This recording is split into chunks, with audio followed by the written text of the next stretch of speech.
आश्वासन कुछ नहीं दिया, पुलिस खड़ी कर दिया। आतंकवादी है क्या? देश से सवाल पूछ रहे हैं, अपनी सरकार से सवाल पूछ रहे हैं, अपने डिपार्टमेंट से सवाल पूछ रहे हैं। हमारी मांग है कि बच्चे कोई गुंडे डकैत नहीं है, शांतिपूर्वक तरीके से प्रदर्शन कर रहे हैं। अभी तक मंत्रालय के मिनिस्टर इनसे मिले हैं और बच्चों का दर्द बांटे।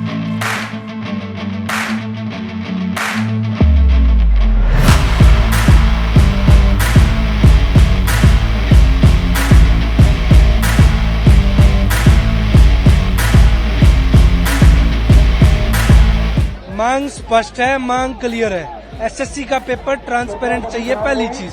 दूसरी चीज, जिस कंपनी को ये टेंडर अलॉट हुआ था, सेंटरों को पेपर कंडक्ट कराने में वो कंपनी विफल दिखी है।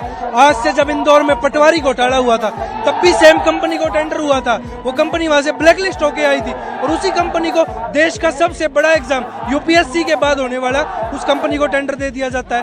तो सरकार की विफलताएं बताती है कि जो छात्र पढ़े लिखे शिक्षा संस्थानों से निकलकर अगर एग्जाम देने जाएगा तो वहां हमें घोटाले देखने को मिलेंगे।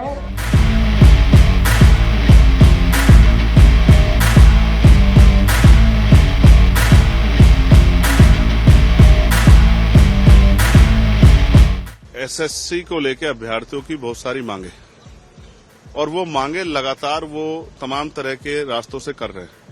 ज्ञापन देते हैं, आवाज उठाते हैं, एसएससी के चेयरमैन से मिलना चाहते थे, कल वो आए, बहुत सारे गुरुजन आए, लेकिन जिस तरह से उन पर लाठीचार्ज किया गया, लोकतंत्र की सरेआम हत्या की गई, धज्जियां उड़ाई गई। कल जो मैंने उन पर लाठीचार्ज देखा तो मैं गया, लेकिन जिस थाने में पहुंचा जहां खबर आ रही थी वहां वो लोग नहीं थे। मुझे पीड़ा है, मैंने कल ही एसएससी चेयरमैन को पत्र लिखा था कि उन अभ्यर्थियों की सारी मांगे पूरी होनी चाहिए। आप सेंटर लगा देते हो बहुत दूर, एक दिन पहले पेपर कैंसिल कर देते हो, सिलेबस आउट ऑफ सिलेबस जो है पेपर आ रहा है, तो स्टाफ सिलेक्शन कमीशन को अपने बारे में सोचना चाहिए। बच्चों की जो मांग है वो जायज है।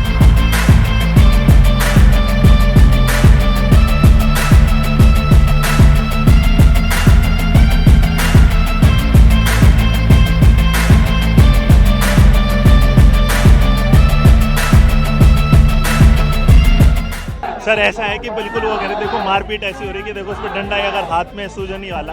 अभी जो भी जाते हैं कह रहे हैं कि हमने कहा सवाल रिपीट हो रहे हैं, तो ये कह रहे हैं कि तो अच्छी बात है, बच्चे के लिए सवाल रिपीट हो रहे हैं। मतलब जो वहाँ पर बॉडी गार्ड आ रहे हैं, जब बच्चा पेपर देने जा रहा है, माउस काम नहीं कर रहा है, जो सेंटर है वो दो जम्मू कश्मीर का बच्चा आ रहा है, किसी बिहार के पता नहीं किसी अंदर के गांव में, जहाँ पर कोई मतलब नहीं है बिल्कुल भी। और मैं आपको बता दूं, यहाँ अभी अनाउंसमेंट हो चुका है कि आप यहाँ पर धरना नहीं कर सकते।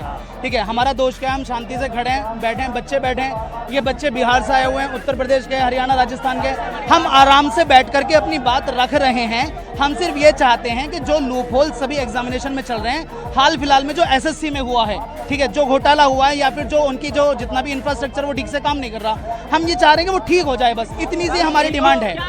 जो डायरेक्टर लेवल पे हमारी मीटिंग हुई थी एसएससी ऑफिस में, और अगर आप उनके जवाब सुनेंगे ना तो आपको हंसी आएगी। हमने एक पॉइंट रेज करा कि जैसे आज 24 तारीख को पेपर हुआ और 25 को उसी लेवल का जो पेपर हो रहा है उसमें 70% क्वेश्चन रिपीटेड हैं। तो पता उनका जवाब ये था कि ये तो अच्छी बात है, क्योंकि बच्चे उनको लगा होगा कि 24 को ये क्वेश्चन आ गया, अब तो आएगा नहीं, तो इसको अगली शिफ्ट के लिए पढ़ते नहीं है। जबकि ऑब्जेक्टिव पेपर है, अगर क्वेश्चन पता है मतलब आंसर पता है, तो ये तो बहुत अनफेयर है। रेलवे में तो ये डिस्क्रिपेंसीज थी, रेलवे का कोई एनुअल कैलेंडर नहीं है, बहुत सारी यहाँ पर गलतियाँ हो रही हैं, पेपर में कोई वैकेंसी सामने नहीं आ रही है क्लियरली। लेकिन एसएससी के अंदर भी पहले आपने वेंडर चेंज कर दिया, और उसके बाद अब यहाँ आज जो टीचर्स के साथ सिर्फ शांतिपूर्ण बात करने के लिए बात यहाँ पर रखी गई थी, उसके बाद भी फीमेल टीचर्स को भी यहाँ पर इतनी गलत तरीके से मेल कांस्टेबल ने खींच करके डिटेन किया है। जी हाँ, मैं भी वहाँ पर थी।